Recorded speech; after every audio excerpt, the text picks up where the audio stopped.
Hey, we're live. Okay, so want to talk today about mindfulness. What is mindfulness and how does it help your healing? And basically, let's just go. Okay, I'm Lise Colucci and I am here to help you recover, transform your life, and heal from toxic relationships or other, types of traumas that are similar to that because we get stuck in the survival mode, right? We get stuck just getting through life. What if there was another way? What if there was the ability for each of you to find your path towards something better in your life, towards something, no matter what's going on with your actual life? What if that could happen? Okay, so anyway, I'm Lise Colucci. If you haven't done so, hit subscribe, hit the thumbs up.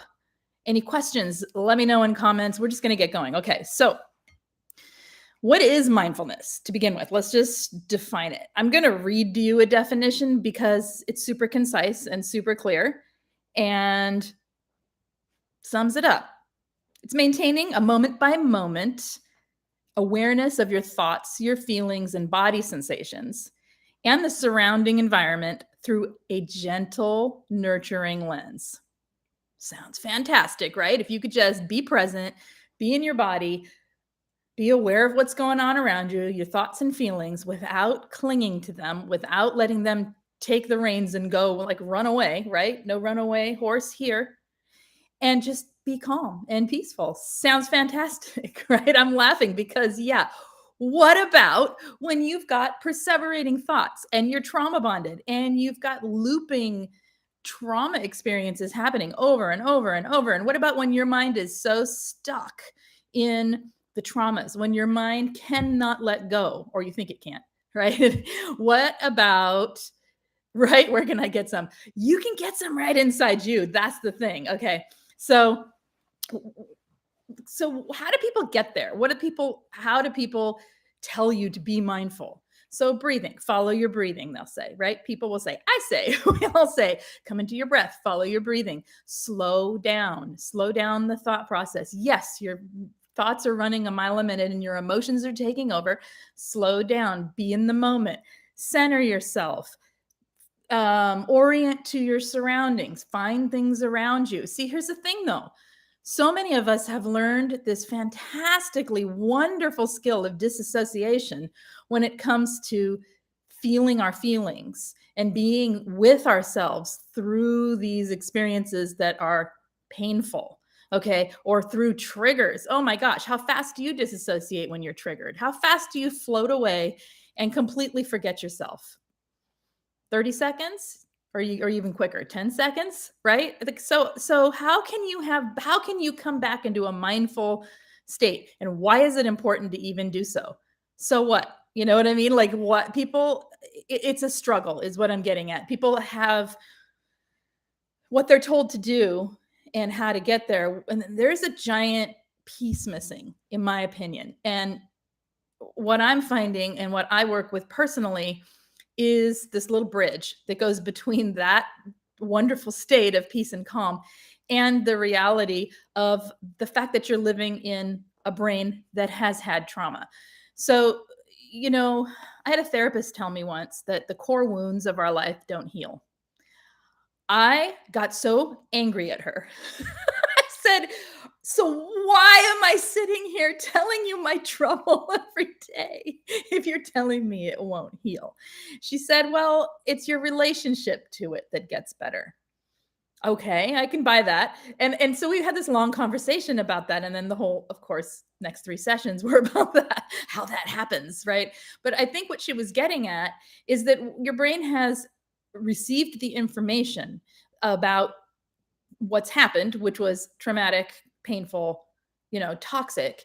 And it's not like you're going to pretend it didn't happen. You're not going to not have that memory.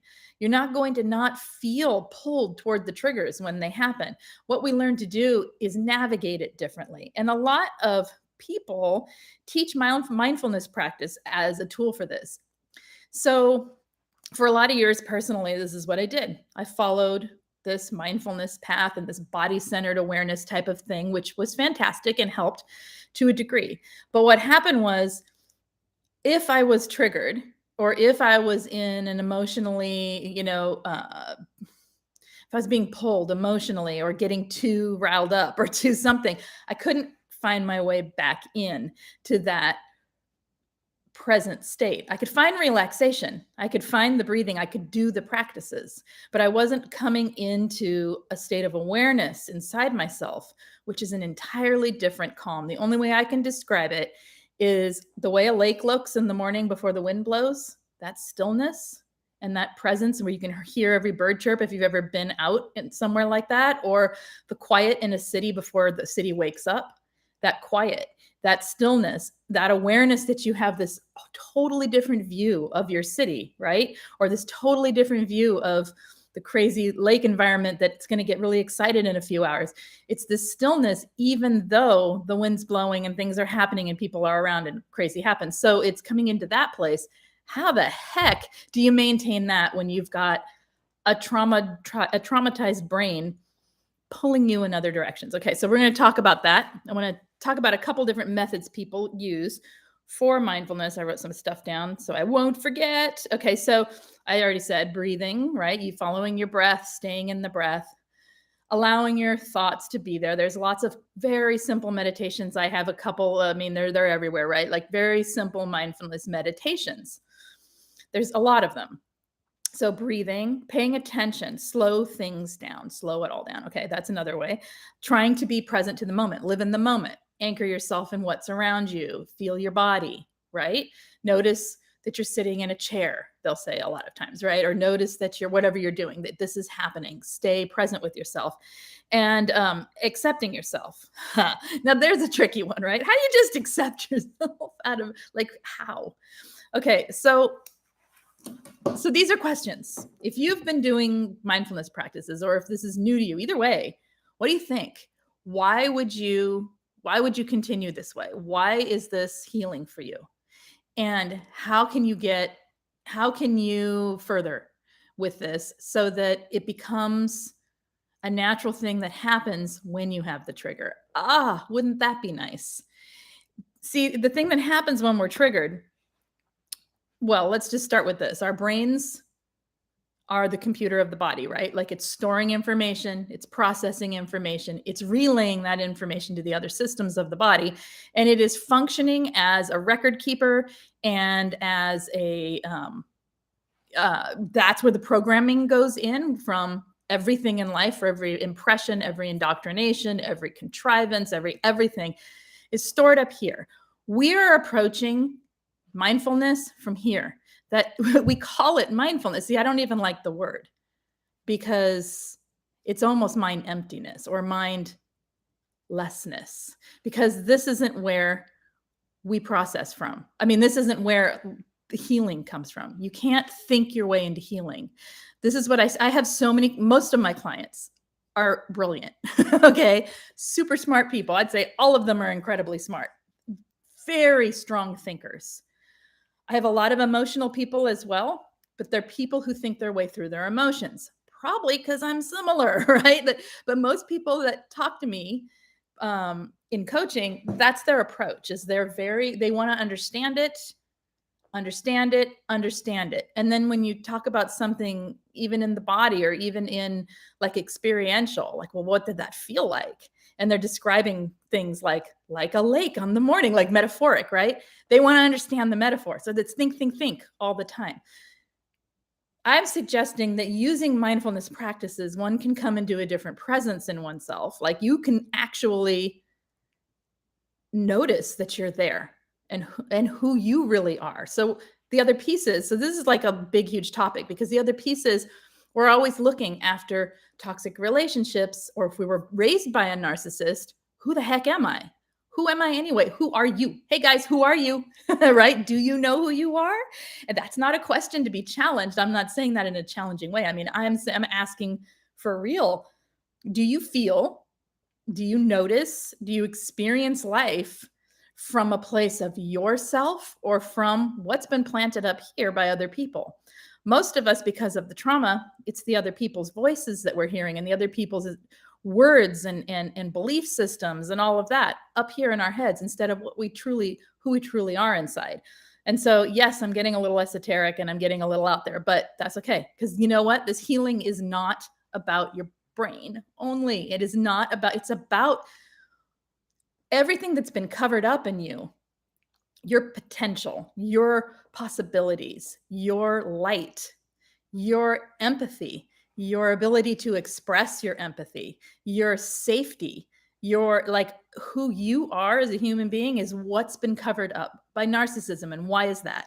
Because narcissism is a giant ball of ego. It is a giant web of ego for on the outside of us, right? It's happening at us. I don't want to say to us because it isn't personal. They do it to anyone. They just send their, ego sucking onto you and they pull from you your energy, your light, your everything. They cover you up by filling you with information and with indoctrinations and with beliefs that are not your own in order to control you.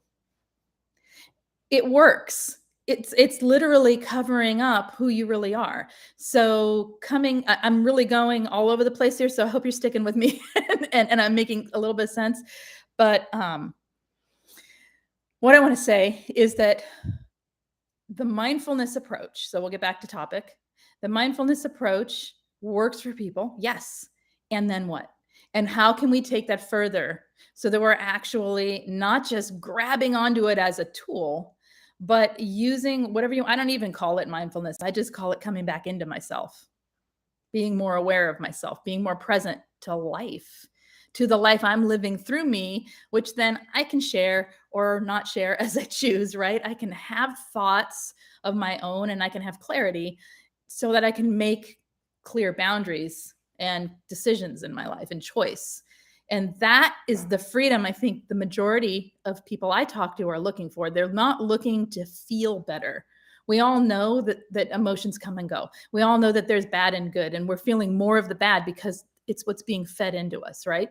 So, but I think really we're looking for the ability to make choices and the ability to have clarity and the ability to function outside of other people's egotistical BS that's been planted in our heads, right? And we can think our way to a certain level. And then there's like this giant golden doorway that we can just pass through and do it differently, or we can stay at the doorway and not even see that it's there. And that's kind of weird what I'm saying. However, there's a piece missing. The last thing I said about mindfulness was nurturing. What did I say? I wrote it down. Hang on. Let me look what I wrote. I said, oh goodness. Basically, it's a nurturing understanding, being nurturing and understanding with yourself as you are coming into a more relaxed space. See, because what happens if I say right now, let's just try it. There's a few of you in chat, so let's just try it. Get yourself into like a little bit of your own head right now. Think about your day so far. Think about things whatever you've been thinking about, whether it's irritating, happy, sad, it doesn't matter. Whatever's pulling you outside of yourself and taking your attention and making you go in 1,000 directions. Okay.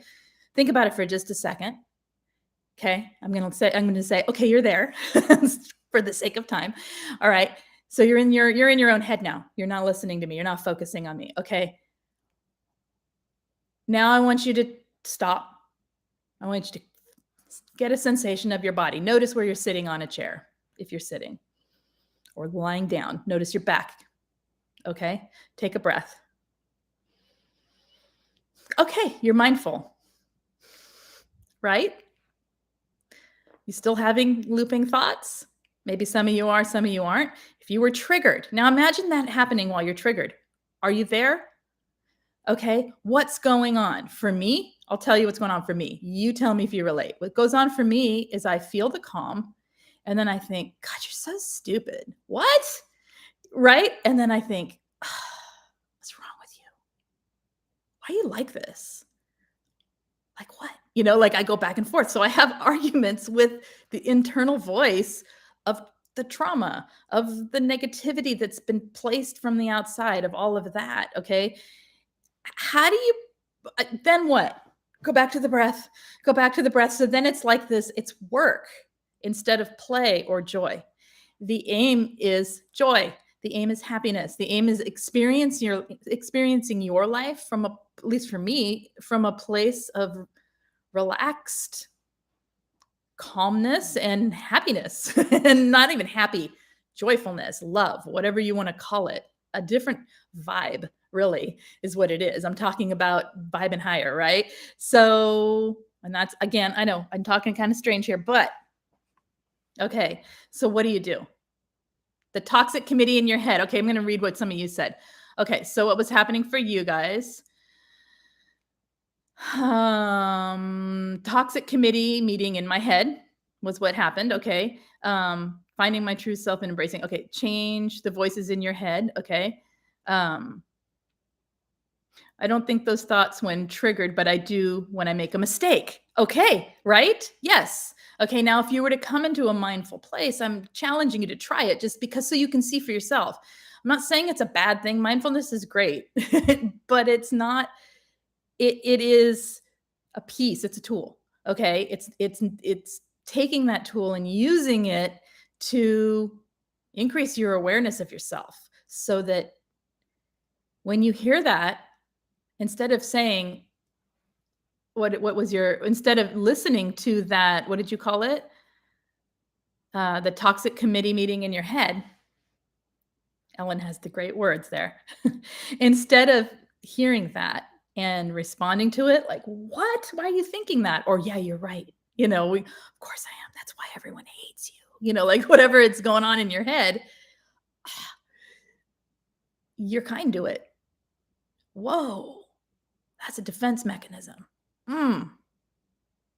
Those are words I've been told, right? What that does for me, it neutralizes it. That's the bridge. Okay. That's the bridge that I was talking about. It's being able to be present. And then what happens? Okay. If I'm not spending all my time spinning my wheels, I can be present to other people, which means just try it, narcissist, right? Because I don't have the energy for that. I feel you quickly, right? It means, wow, that's an amazing person in front of me. I want to connect to them. I want to allow this to happen while I'm staying inside myself and not trying to think of the next thing I'm going to say to them. Excuse me, right? It allows for a deeper experience of life, which to me is transcending the toxic patterning. Everyone's got their own version. Of course, I'm just giving you mine because this is experiential. I can't talk about it from other people's, like how other people experience it. Is that making sense? It's using the tools for something bigger and finding out for yourself where you get stuck in your patterns. I said before, the brain is super smart, right? Our brains have a function, and our minds function with the neural pathways, right? So in order to create new ones, how can we create a new neural pathway if we're approaching it from the same neural pathway? And right? So you can't really. All you're going to do is have a new association that hooks you back to that neural pathway. So this is getting out of that pattern so that you can move forward. People get so stuck in the patterns of trauma bonds and the patterns for themselves of trauma bonds, and they will set up whole systems for themselves on how to wiggle around the outsides of the trauma bonds. And this, what I'm talking about here, is completely different from that. It's completely coming outside of that so that you can approach your life from choice. Do you really choose to be stuck in that addiction? Probably not. Some people, sure, why not? Do it, right? Do it. Do what's right for you. But for a lot of us, no, people are desperately trying to get away from it and desperately trying to heal from it. And they're spending so much of their time living in it and never living outside of it. So how is your beautiful, smart computer brain, right? Our processor supposed to learn something new if you're swimming in the same pool? You can't. I mean, it's slow. Maybe you can by jumping out for a second and jumping back in and jumping out and jumping back in. But I don't see it with people moving the direction they wish it to when they stay in their same patterns. And everybody's pattern is going to be different. That is why the coaching can help, because somebody else seeing your pattern and saying, hey, you're a big feeler. What if we talk to your emotions differently or whatever, right? That's the reflection some of us need. That's the reflection I need. I know for myself is someone to mirror right in front of me what it is, the way that I process, so that I can see it and go, oh, there it is. Okay, let's try a different route in, because I would like something different for myself in this life. All right. What are you guys saying here? Staying in the moment is so helpful. Yes. Once I'm past the shame. See, here's the thing. I'm going to challenge, just not as a like, you're wrong, I'm right, but as a question for you. What if, wait, you said once you're in the past and shame. Okay. Or in the future. Right. Staying present. But what if while you are thrown into a trigger, say, okay, you could still have this relationship with yourself that allows you to be present? What if both was possible? And then that could help heal all of these parts that were never heard, and we're hurt and we're injured, and we're like, the thing is, our emotions aren't wrong. Our experience of the traumas and what we've experienced isn't wrong. It's accurate. Okay. Even the things we're telling ourselves, which sound horrible to ourselves, aren't wrong. I'm not saying you're a bad person because you think I'm a bad person. I'm saying your thoughts believe it, and your thoughts aren't wrong. And there's another way of seeing yourself. The reason that your thoughts aren't wrong is they've been told that. So it's only relaying information it's been told. Yes, correct. That's what you heard, is basically what I'm saying. I'm not saying you are wrong. Does that make sense? So it's like, and what we're doing instead is we're trying to tear it up and throw it out, instead of saying, yeah, okay, I get it. And also, what about up here? What about this? This is different.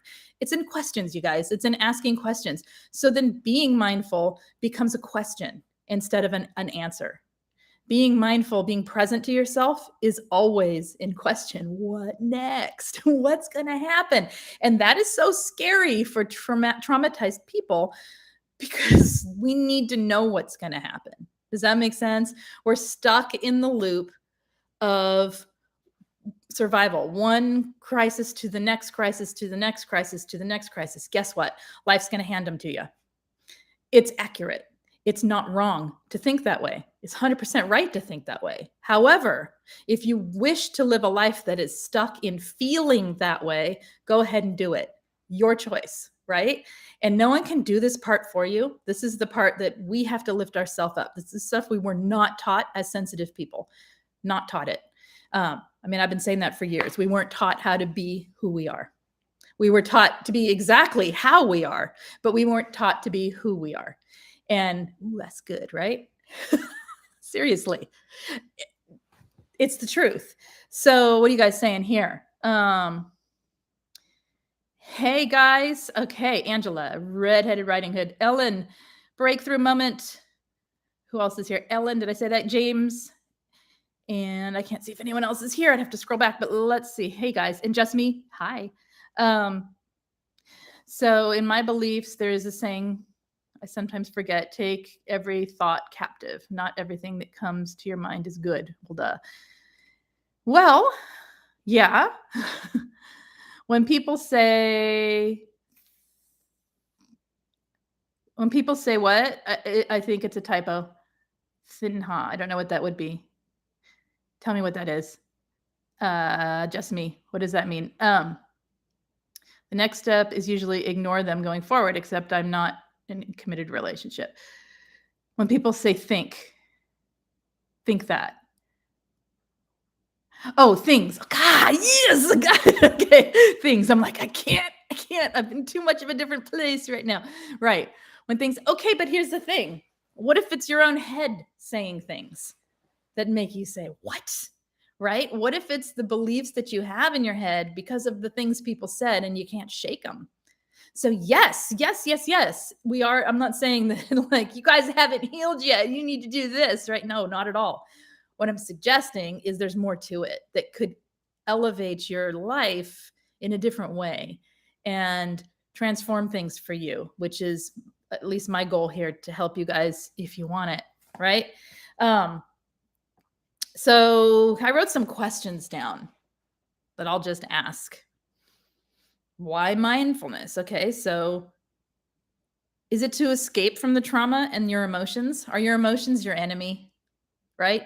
Are you a big feeler that has to think your way through your emotions and get so locked in that emotional thought loop?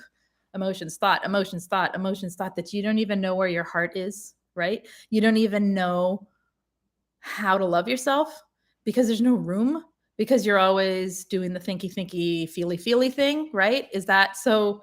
Yeah, that's why mindfulness. And it's not just, I'm using that word, that's just one word, one tool that's a piece of what I'm talking about. Okay. So that's why coming back into yourself, right? And learning who you are in that space, there's a physical, for me, physical sensation of it.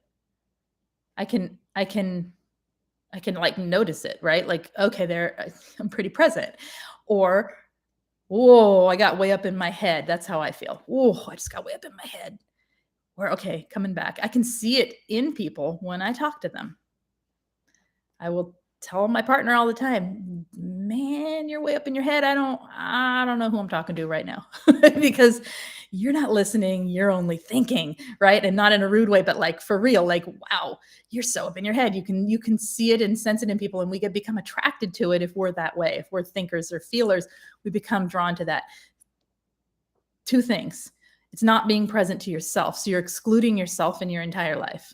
You think you're involved, but you're not, because you're just repeating and looping and going back up to the processor of the brain and not actually being present to your experience. Empathic people, when you have a lot of empathy and you are sensitive and you feel the feelings of others and you feel the environment and you pick up vibes and you can read a room and you're that sensitive of a person, this tool that I'm talking about is a lifesaver because it gives you life. Okay. It gives you your own life with all the bombardment of everything else going on. It's not just to calm your emotions. It's not just to escape the trauma. In fact, it's about embracing what has happened in a way that allows it to be part of your story. And also, right? And also, this is not who I am. You guys, you're not the sum of your trauma. This is what I tell people all the time, right? You're not the sum of your trauma. Trauma is things that happen. The things that happen to you are traumas that have happened to you. You're reacting because you're staying in the mind and emotion loop that is keeping you there. And that is not wrong. It's 100% right. It is your experience. It's just that there's more. And if you want to be thriving, right, instead of just surviving, it often requires finding that more. So yeah, getting in the moment. Stinking thinking. It's right. And you can watch it in others very clearly. It's when finding it in yourself that's hard, because you want so much often to feel like you're right, because this did happen and you are. And also there's more. And also it was right that happened, but that doesn't mean it's because something's wrong with you, right? And getting out of your emotional way doesn't mean ignoring your emotions. Mindfulness and practices that help you become more centered and inside yourself and more present to what's going on around you. People get afraid of it because they think they'll feel the triggers more, they'll feel their emotions more, they'll feel more. Guess what? Yes, you will. And also, if you learn the tools to speak to those emotions gently, kindly, from compassion and love, reparent, so to speak, or rework the programming, it's a whole, every opportunity of self-loathing, every opportunity, I'm using that word on purpose, of self-criticism, every opportunity of self-hatred, whatever's coming up, whatever it is for you, is a chance to practice so that you can create the new neural pathways so that you automatically are free from that thought brain loop that's keeping you stuck on the hamster wheel, right? Okay, and that holds true for trauma bonds, I believe. It holds true for perseverating thoughts, for, all of it. And it's not, and okay, none of this is easy. None of this is immediate. And we're so layered, and there's so many places that this has touched, that this has affected. And we're all different in the way our brains hold on to information, right? So it takes a while to break through that for some people. And that's okay, because a little slice of it gives you a taste of what is possible and probable, right? Okay. It's more than counseling the mind. Yes, and okay. It is having a space outside of it, inside of yourself, which is kind of like counseling, right? But it is 100% acceptance and validation for the emotions and for your mind, right? And it's not positive self-talk that's getting there. It's actually, sometimes it can sound kind of like, if you think, God, I'm just so stupid, you can say, that's right, you do feel stupid. That's not super positive, but it's super validating. Don't feel stupid, feel light, feel wonderful. You're the most amazing thing. Yes, that's great. And it works for some people. And I'm not dissing it. I'm just saying, for me, did nothing. Okay. It just made me go, that's not true. I would argue, that's not true. It's everyone wants me to lie to myself, right? Like, I feel this. Stop telling me it's wrong, right? And so people who are these INFJs, right? And I'm using that term loosely. I don't care about labels really, but people who are big feelers and use judgment when they feel. Let's put it that way, okay? And big thinkers who try to understand it all and try to think we know. People like that, people like us. Some people doing that, like exactly what you said, breakthrough moment, is the best approach. And like just counseling it with the positive self-talk, so helpful for some people. I'm not trying to say it's not. I'm just saying, and also, if that isn't, there's another way. Okay. Because yeah, absolutely. With the affirmations, I've just never gotten anything out of them personally. And I see people who don't often. So, and I see people who do. So whatever. I don't know why I'm over explaining this, because I don't want it to sound like I'm saying you're wrong. I'm not saying that. Okay. What did Ellen say? Let's see. Hello, Sunny Day. Hello, Tanya. And Daniel, greetings. Okay. So I was starting with some questions. Why mindfulness? Are we escaping emotions, or is it something you really want for yourself? Okay. That's what I'm getting at. Are you doing these practices of things like mindfulness to escape? Because it's not an escape, you guys. We're going inward to be present, to change the way we function. We have been programmed to function improperly for a healthy, happy life as an empathic, feeling human being, because we've been programmed, if we're here, by toxic people who want us to give to them all the energy and time and attention that we have. So, and forget who we are, because if we remembered who we were, we'd be like, okay, no, that's not happening. And thank you, but no, right? Yeah. Okay. So are you seeking healing to avoid feeling? Are you seeking healing so that you don't have to go through the feelings of it? Are emotions the bad guy in your life? Or your empathy? Do you say, if I weren't so darn empathic, if I didn't feel so much, if I wasn't so sensitive? Okay, this is when these questions I'm asking, if your answer is yes, then you may need an approach that is more nurturing and more complete and more speaking to other parts of you besides your psychology. That's what I'm getting at. This isn't necessarily, in my opinion, 100% psychological healing. I'm not saying therapists are wrong. It's one approach. Okay. I'm saying that there's other ways there. It only got me so far personally. Okay. And I see a lot of people who feel the same way. It can only get you so far. Then what? Right? Then what? This isn't satisfying. It's not enough. No, it's not. There's a missing piece, which is what I've been talking about. So, do your emotions run the show? Where when you have an emotional reaction, you're just thrown into that reaction and you can't function outside of it.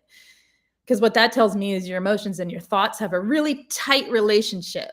They're like best buds, right? And they, boom, it's right there into the neural pathway.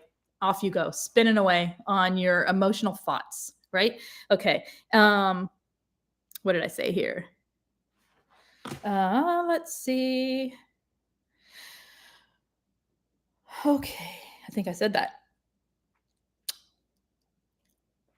I think that's it. I think that's all I'm going to read from notes. So I'm going to read what you guys are saying here. Celebrate recovery is pretty good. Okay. Give this self-talk time to work too. Absolutely, because you are creating new ideas. My thinking here, and I'm not maybe explaining it right, is that, or my experience rather, it's not my thinking, is that when I try to apply the Band-Aid of positive self-talk over the neural pathway of, oh my gosh, you suck so bad, you're the worst person in the world, right? Like of the negative self-talk, it sticks on and it covers a patch and then it just keeps running with it. And so I might think, oh yeah, I'm supposed to think that. And it's a very slow progression to creating this new neural pathway. If I come into myself and I remember to be with myself first and then try it, that's where the mindfulness comes in, right? And then try it. Don't fight it, just let it be there. And then try it. It's way faster. And I actually feel better and forget why I was upset. So it's not covering it up. It's actually, to me, it's kind of fixing it or changing it. Okay. So, oh, yes, Daniel. All of that. Right? All that list. What I am describing is exactly what a Rumi poem sounds like to me, what it feels like to me. Okay. Hi, Marcy. Sunny day. Good. Practical. Yes. Trying how to not take everything personally. It's so hard. Oh, I wish I could talk to you in person. This is hard to do over a chat because it's bigger than I can't feel you, right? Like I can only see your words. Okay. So notice what happens when you're taking something personally. Just notice. Take something personally. Let me just say why'd you even ask that question? Oh, did you take that personally? Because what I meant was, why'd you ask that question? Right? Okay. So I'm trying to get you there. I'm teasing you, but okay. Remember now a moment, the last time or whatever you took something personally. Where do you notice it in your body? This is where the body mind awareness helps blip out of the emotional response. Okay. Where are you noticing it? I'll make something up because you're not typing quick. So just for the sake of time, unless you want to tell me where you're noticing it in your body. So wherever that is, send some energy there, send some thoughts there. You're an empathic person. Send your empathy there. Being criticized at work, where do you feel it in your body? Come into yourself. If you can't do that, sit down for 10 seconds and be mindful, right? Follow your breath, notice your body, be present in the room. Oh, there it is, right? You get defensive, but where in your body? Not in your emotions. Where in your body are you feeling it? Come back to your body. Your body is a secret tool that can help you. It hits your eyebrows first. Okay. No idea. Okay, Sunny. So here's a piece for you that could be, I don't know if it's going to work or not. I'm kind of thinking it might, but here's a piece for you personally that could help you potentially, like a lot. Start getting aware of where you feel your emotions in your body. Your body is a map keeper. It's mapping the emotions. It's mapping the emotional response. Some of us are hyper aware of our bodies and where we feel it. And some people are completely oblivious in the sense like that the fact that it's actually affecting their bodies. So you can take a breath and just put your attention on your feet or wherever, right? On your body. Just take a breath and start feeling sit on a chair. Feel your bottom on the chair. Just notice the weight. Notice the temperature. Notice the impression it's making in the cushion, whatever. Right there. Okay, I sensed my body for a minute. Practice that for a few times a day, every day for a week. And then after you've done that and you're getting pretty good at it, you get hot all over. There you go. Hot all over. Love it. Okay. That's a good start. Hot all over. So notice that hot all over when you're having this happen. I'm talking you through it here, guys. Thanks to Sunny. When you're feeling that hot all over, okay, now practice breathing into your body.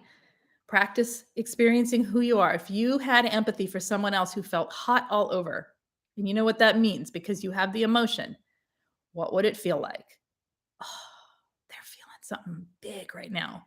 Whatever it is, right? For me, it'd be like, whoa, that person's feeling something big right now. It doesn't have to be like a squishy emotion, just a recognition of what the person's experience is. And talk to the hot all over. Say, yeah, that's heat, man, right? Or whatever, however you talk to yourself. That's a positive. It's a validation of the body's experience. Thank your body. Whoa, you just did that. That's the clue. See, our bodies give us clues. We're meant to have the tiger chase, have the adrenaline rush, or heighten our awareness and bolt, right? We're meant or fight, whatever we have to do. That triggered reaction and response to our emotions is part of the quick thing that happens in the amygdala. If we come back into a more centered space and acknowledge it, we'll get a lot of information about the way trauma happens and the way our emotions work in our body. And it gives us a separation for 2 seconds from that emotion brain loop that goes, I'm angry. Yes, you are. Oh, you're, back and forth, whatever it is. So, okay.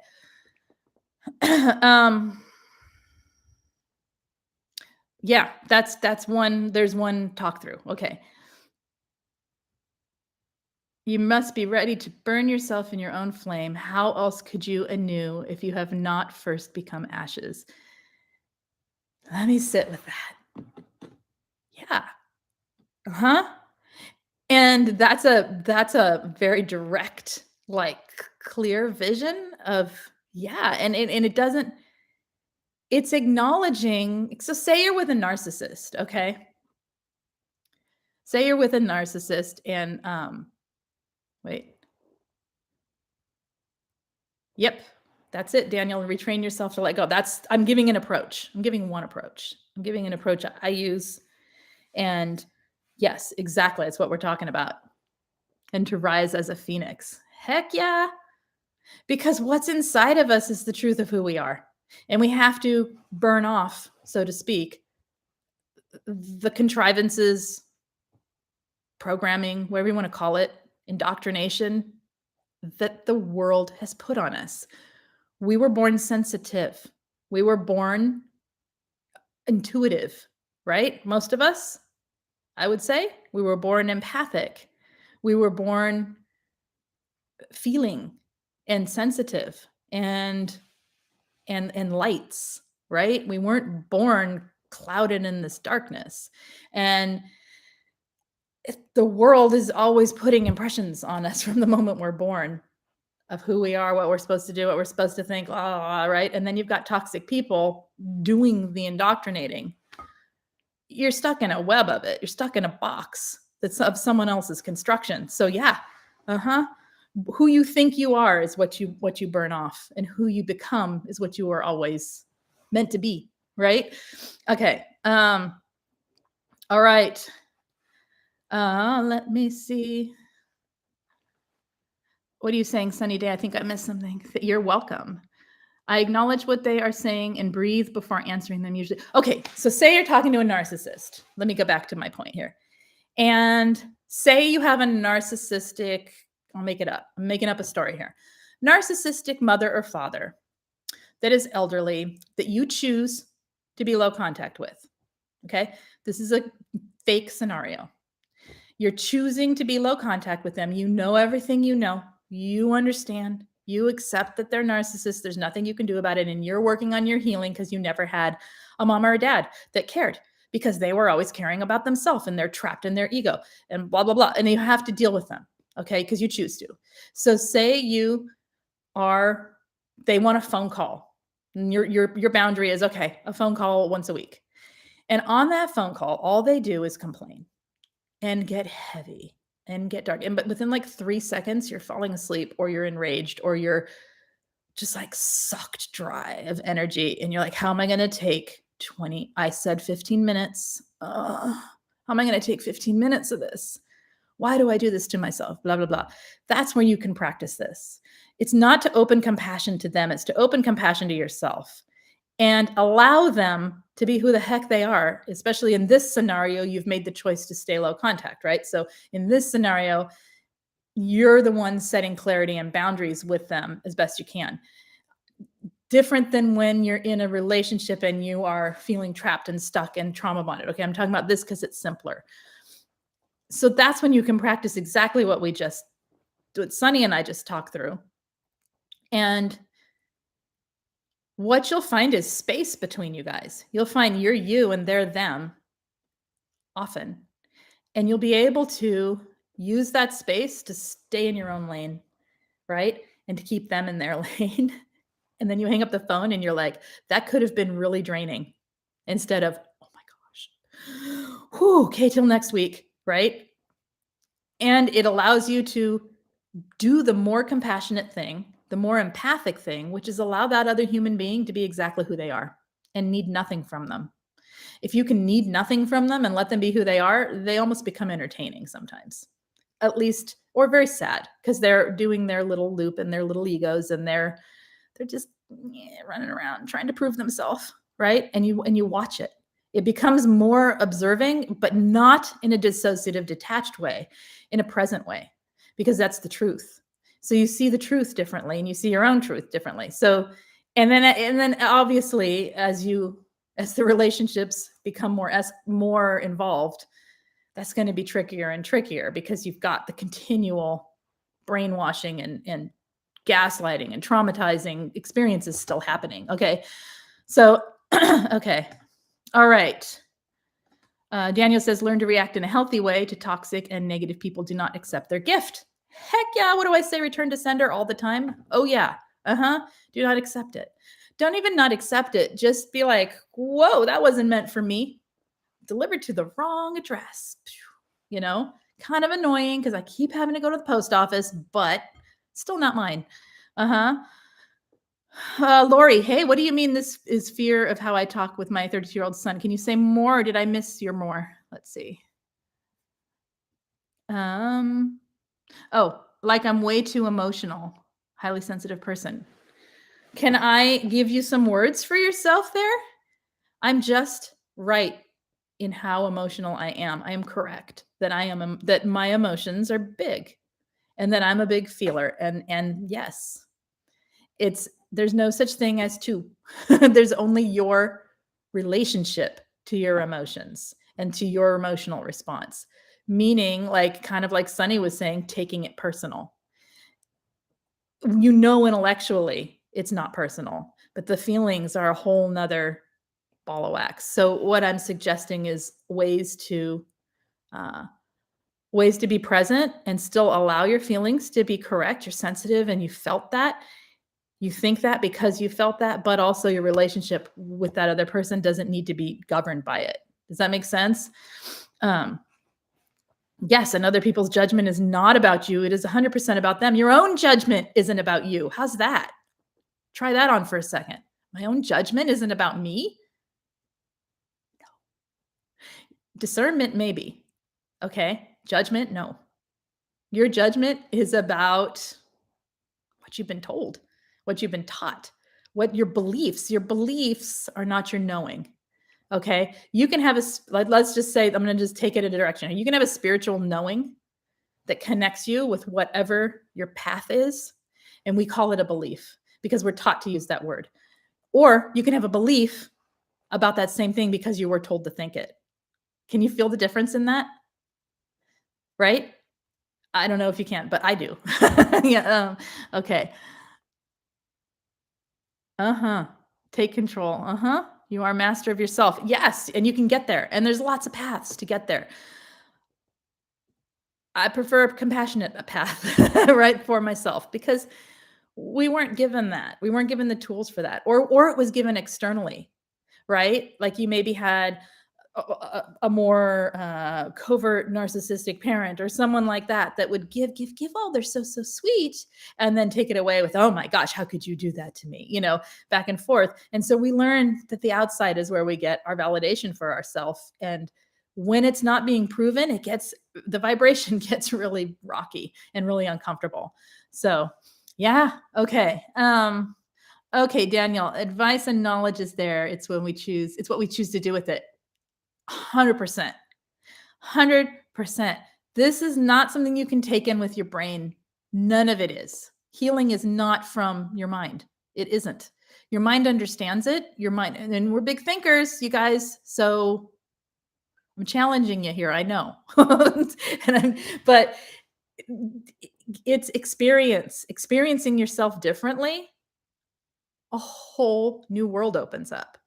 And no, like this is 100%. What do you say? Do you mean being in the moment? I mean being present in the moment, being present to yourself in the moment, being um, open to the new experience of yourself.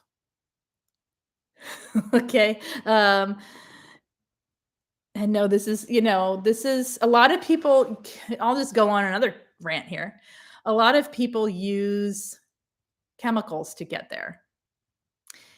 That's their path, not mine, but that's theirs, right? And substances and whatever. And that's, if that's you, that's fine. That works for you. It does not work for me. It wouldn't, I mean, that wouldn't feel like me.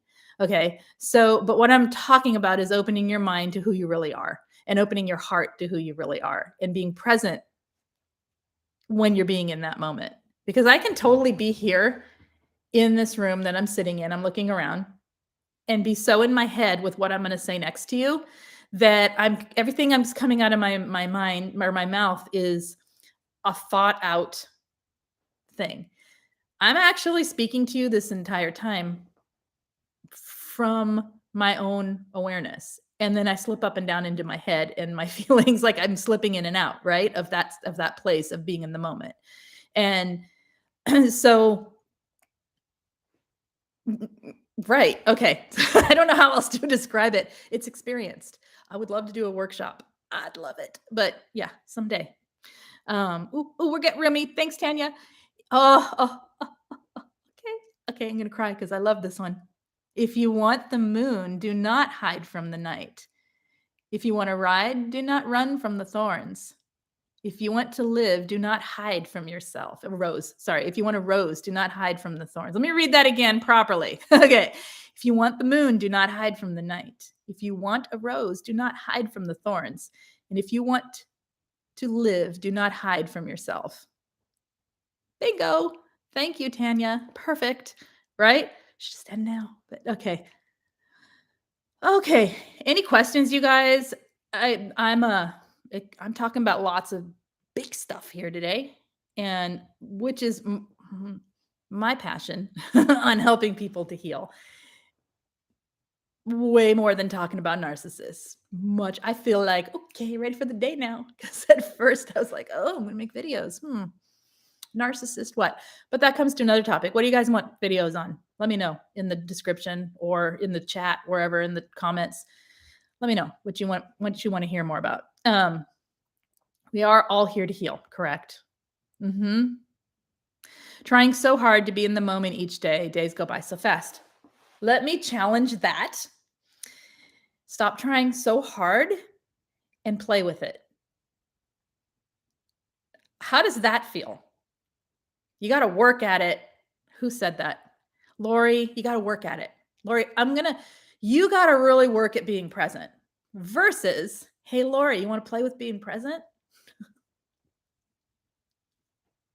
Thank you, Tanya. I'll see you later. Right? Does that feel different if I ask it that way?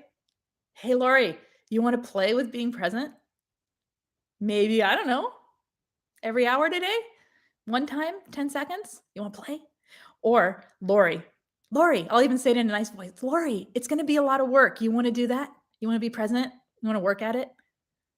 Oh, that feels so different in my body. How does that feel in your body? That's one of the ways I'm suggesting to talk to oneself. Let's play. Yay. Okay. Which is why I love the animals and and nature and all of it sounds less stressful. Yes.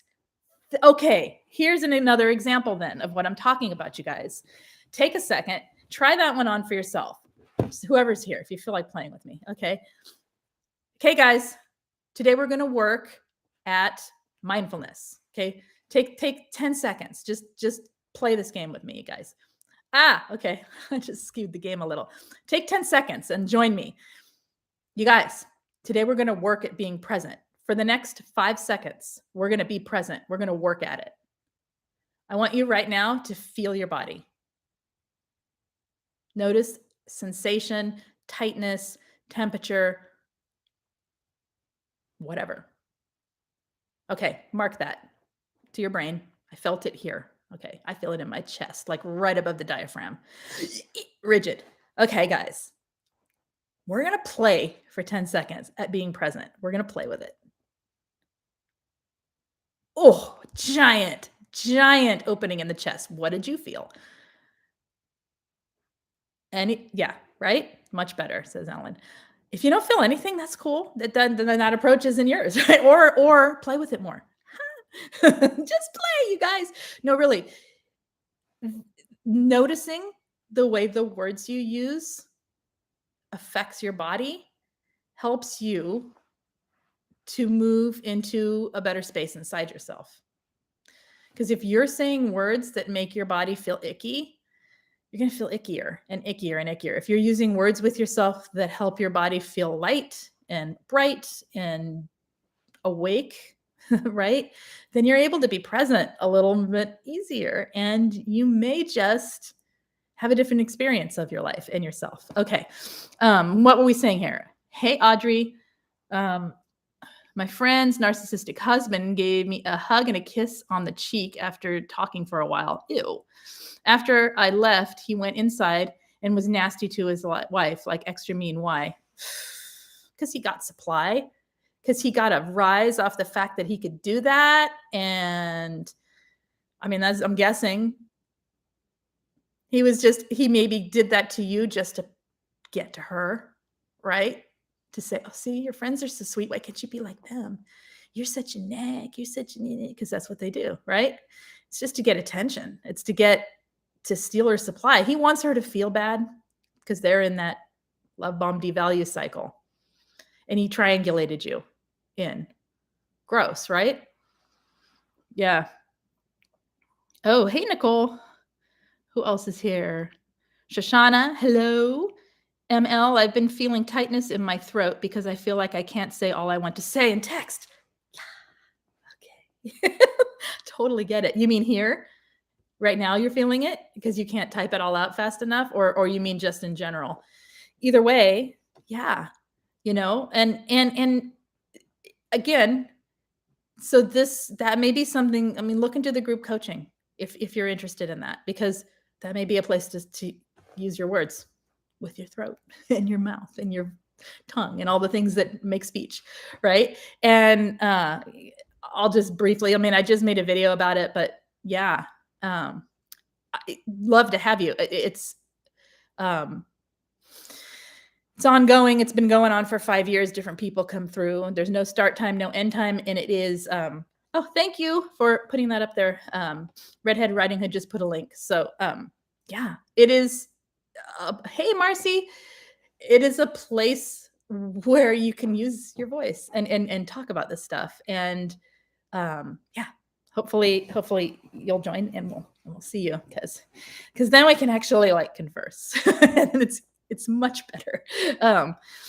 Yeah. Okay. Thank you, Audrey. I think you're the best.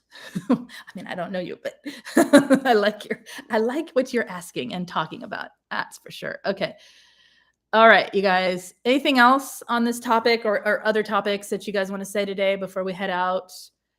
I'm doing an extra. Look at me. I want an hour. I guess I like this topic. It feels good to talk about. I hope you guys feel a little bit elevated and a little bit.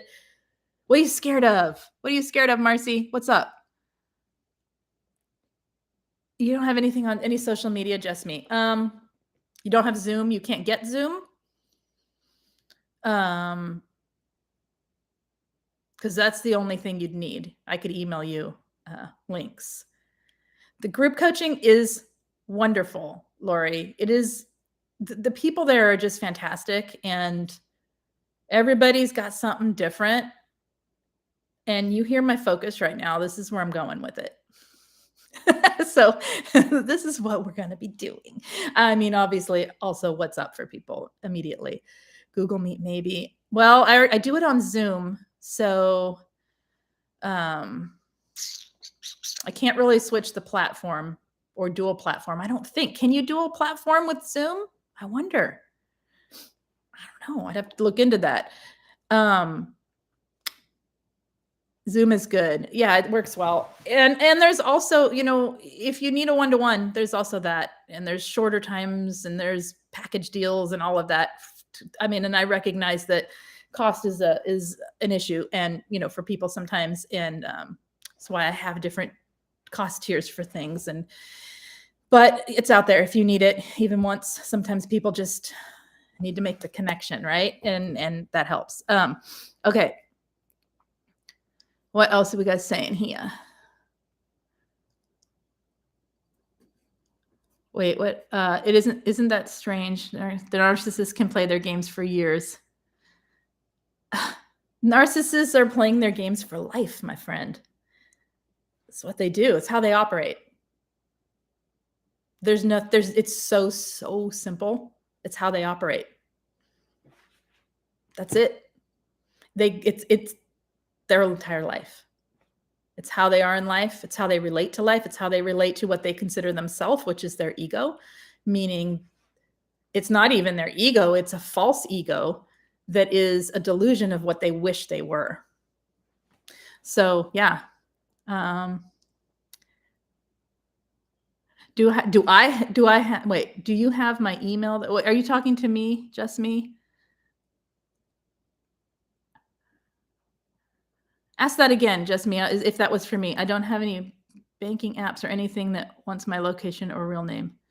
Oh, we can figure that out. Don't worry about it. Yeah, we can figure that piece out. That's the least of my concern. To get people help is the main issue. So email me and we'll talk about it, okay? My email is in the coachlise@gmail.com. Just spell the Lise right, Lise. It's in the main description of every video. Should be able to find it. Okay. Darlene, I'm glad that counseling is covered by healthcare in Canada.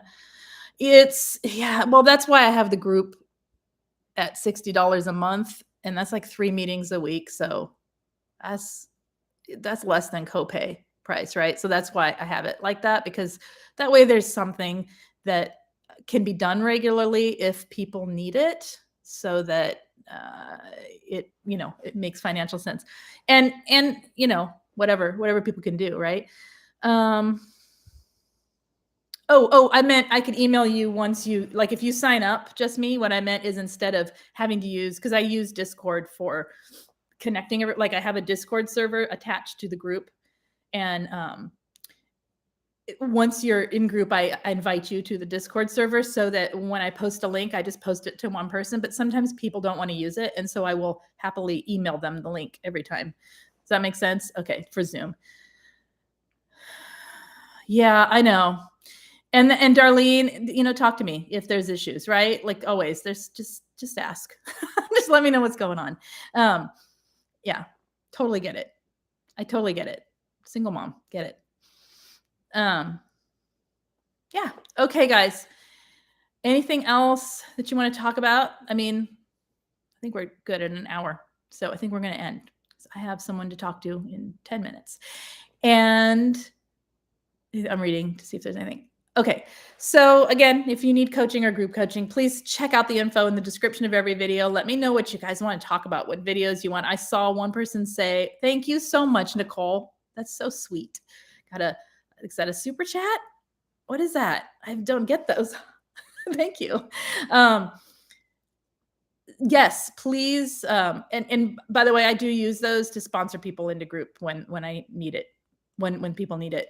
So thank you.